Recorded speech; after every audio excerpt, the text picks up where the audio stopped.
Guarantees universal adult suffrage for all citizens. जैसा कि हमें पता ही है कि यहाँ 18 ईयर्स या उससे ज्यादा के जितने भी हैं उन सबको यूनिवर्सल एडल्ट सफरेज की गारंटी है, वो वोट कर सकते हैं। This means that the people of India have a direct role in electing their representative.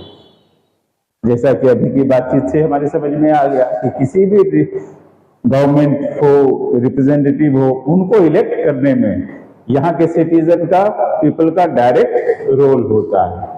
Also every citizen of country irrespective of his or her social background can also contest in elections। यही नहीं, वो सिर्फ चुनने का काम नहीं करते, वो चाहें तो उस इलेक्शन में कॉन्टेस्ट भी कर सकते हैं, खुद को उसमें प्रतिभागी भी बना सकते हैं।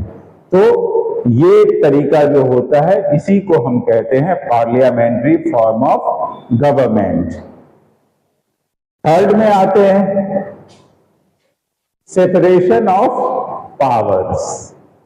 यहां जो सरकार होगी उनके जो भी पावर्स होंगे तो उनको अलग अलग ऑर्गन में डिस्ट्रीब्यूट किया जाएगा। अलग अलग ऑर्गन को अलग अलग तरह के पावर्स दे दिए जाएंगे और कोई किसी के पावर को छीन नहीं सकता है, कोई किसी अपने पावर का मिसयूज नहीं कर सकता है। और इस तरह से अलग अलग ऑर्गन में जो पावर को शेयर करते हैं तो इस तरह से उनके हर एक्शन पे निगरानी भी रहती है, चेक भी होता है कि कोई अपनी पावर का मिसयूज तो नहीं कर रहा है। हमारे यहाँ जो 3 ऑर्गन्स में ये पावर्स डिवाइडेड हैं, द लेजिस्लेचर, ये वो लोग होते हैं जिनको इलेक्शन में हम चुनकर भेजते हैं, उनके ग्रुप जाके लेजिस्लेचर बनाते हैं। दूसरा द एग्जीक्यूटिव, ये एक छोटा ग्रुप होता है जिसमें गवर्नमेंट बनाने वाली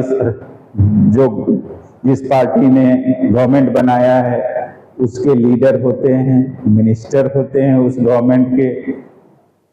तो ये सभी का काम होता है कि लॉ को इन्फोर्स करना और गवर्नमेंट के जितने भी वर्क हैं वो सही ढंग से चल रहे हैं इन पे नजर रखना। और तीसरा ऑर्गन है जुडिशियरी।